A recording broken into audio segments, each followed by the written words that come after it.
complaint advised that Tammy, who worked as a part-time model and actress, had recently been introduced to blank blank late 30s. Blank told Tammy that he produced the film. The compliant address that Blank had.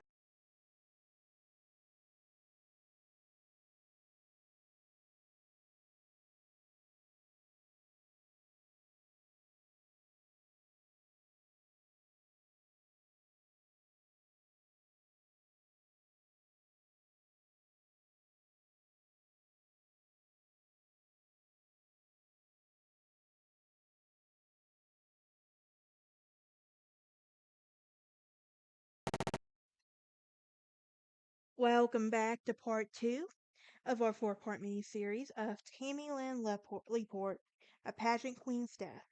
Um, the last episode we talked about we did an overview of suspects disappearing in her film career. This episode we're going to talk about her returning home, vanishing, possibility of a serial killer, and what was she witnessing. Um, Now, before I get started with all of that, though, I do want to say I do have a Patreon for episodes scheduled to come out. I also have a merch shop for all your true crime gear. If you're wondering what I'm doing, I'm putting a blanket over my cold feet because I'm sitting in my bed to record these episodes today. But anyway, um, you get for any updates on my channel or podcast, you can find me on Instagram, Twitter, and Facebook. With that being said, why don't we dive into today's episode, shall we? So, upon returning home, she was heartbroken and everyone was concerned. They were concerned her fears were real. Her mom took her to Brevard County Sheriff's Office, but Tammy refused to tell them why she was in danger.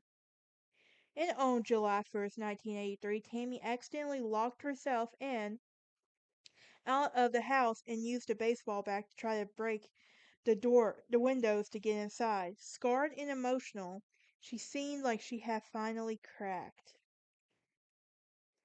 Her mom checked her into a psychiatric hospital where she underwent 72 hours of observation and drug testing. The results were negative, and it was determined that she did not suffer from any significant mental illness. She was released, and on July 5th, Tammy went out for the evening with her friend Rick Adams, and she told him that she would be gone for a while. Without going any further detail, Adams later recalled that he thought Tammy had been referring to a planned trip to California to film a movie. So what led to her vanishing in thin air? Well, on July 6th, Tammy and her friend Keith Roberts decided to drive to Cocoa Beach at approximately 11 a.m. Roberts would later tell authorities that he and Tammy had an argument and that Tammy had requested to be dropped off. Roberts told authorities that he left Tammy in the parking lot at the famous Glass Bank building in Cocoa Beach, near Exxon gas station. On State Road A1A, no one saw Tammy ever again. Now, Tammy's mom made a missing persons report to the police July 11, 1983.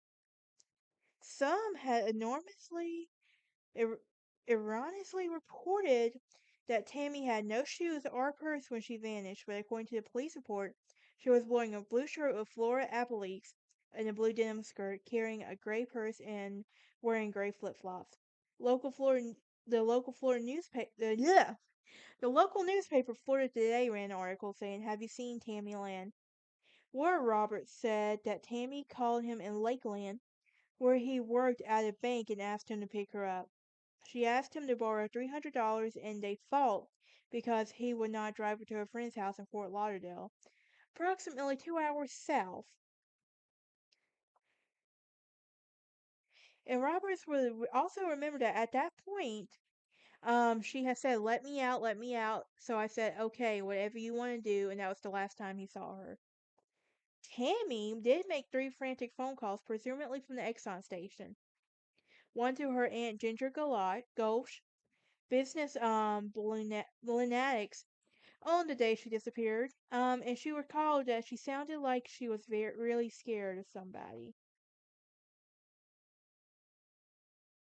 Now, Curtis recalled her daughter had corn had combed her hair that fateful day, highly unusual since Tammy always took care of her appearances. In addition, she didn't believe her daughter ran away, as Tammy made plans to go to Hollywood for 3 months to shoot films. Tammy's last word to her mom on her way out, she said, "Bye, mommy. I'll see you in a bit." Linda Curtis passed away October 4th, 1995, on the day on the at the age of 54, never knowing what had happened to her daughter.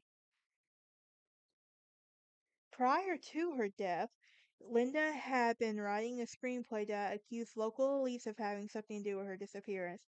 She believed that Tammy was kidnapped because she was had knowledge of violence, drug, and shooting and money laundering operations. She also criticized authorities for mishandling the investigation into her daughter's disappearance. So here's the question. What did she see? Um, what did she see on a spring break party causing her to say she saw something awful?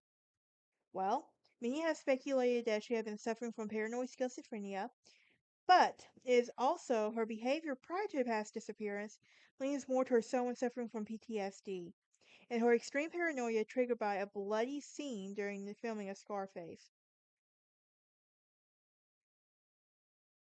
The facts led more to the conclusion that Tammy had witnessed something horrific during the weekend after party of the film. So, who was threatening her life? Is it possible that she called her own killer that day to pick her up? Did police ever obtain a phone call records of the payphone used frantically to call her aunt? Now we want to enter the serial killer. In this missing person report Linda made on July 11, 1983, it states the complaint advised that Tammy, who worked as a part-time model and actress, had recently been introduced to blank blank late 30s. Blank told Tammy that he produced the film. The compliant address that Blank had unsavory reputation for regarding his involvement with the young teenage girls. The name on the report is blacked out, but some speculate that the individual referenced in the police report was Australian-born serial killer Christopher Wilder, also known as the Beauty Queen Killer. I plan on doing an episode about him way later on. Right now I am in school, so I'm trying to get everything else done. But it's summer, so I have some time to do some more things. I want to try to enjoy that. But Wilder is known to have abducted and raped at least 12 young women and murdered at least 8, spanning Florida, California, Colorado, New York, Nevada, Texas, and Oklahoma during '84, before he was killed by police in New Hampshire. Prior to Tammy's stepmom's death, Linda had gone as far as filing a $1 million lawsuit against Wilder's estate for pain, anguish, and funeral expenses for her daughter, even though Tammy has never been found. Police were never able to connect Wilder to the disappearance of Tammy, and the lawsuit was eventually dropped. Curtis believed the investigators never treated Tammy's disappearance as an abduction, but instead considered it a voluntary disappearance. So, who is this suspect? Well, Christopher Bernard Wilder was born in Sydney, March 3rd, 1945.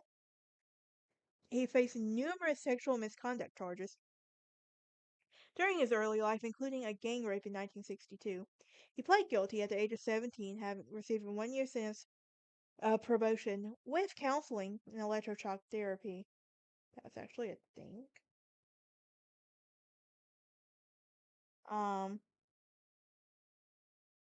in March 1970, in 1968, at the age of 23, he left his wife and became an American citizen in 1969, while settling in southern Florida, but traveling back and forth to Australia to visit his family. In March 1971, he was arrested in Pompano Beach for soliciting women to pose for nude photo shots. Pleading guilty to disturbing the peace, only a small fine was imposed. His first documented sexual assault in the U.S. happened in '76. A family had hired him to work on their home in Boca, and their 16-year-old daughter quickly became the target of Wilder. Wilder told the young girl that she could interview for a job, and the company lured her to his truck. As the report in the archives, Journey to Terra, the young girl told Wilder she had a venereal disease, hoping that would lie and protect her, but he raped her anyway. Um, he would eventually be acquitted of sexual assault charges. And the second incident occurred in '79 in Palm Beach, when Wilder was charged with the attempted rape of a 17-year-old. He introduced himself to her as David Pierce, an agent of the Barzian Modeling School, offered her a photograph for her pizza experience. Palm Beach detective Arthur Newcomb would later testify that she kept asking, "Why had you do this? And you would be a Barzian model, don't you?" Wilder would plead to a lesser charge of attempted sexual battery and receive 5 years probation. In 1983, Wilder would return to Australia to visit his parents, but his predatory behavior didn't stop. He was charged by an Australian court for abducting two 15-year-olds, sexually assaulting them, binding and blindfolding them, and forcing them to pose nude photographs while ejaculating on them. Wilder posted a $350,000 bail and was permitted to return to the U.S. He would never return to Australia to face charges for abducting and raping two 15-year-old girls. He was also suspected in a 1965 murder of two teenage girls in Sydney, Marianne Smith and Christina Sherrock. They were best friends and neighbors who were brutally murdered and partially buried in the sands at Wanda Beach, July 11, 1965. The case remains unsolved. In hindsight, Wilder was clearly a predator, and his thirst for torture, rape, and killing was increasing.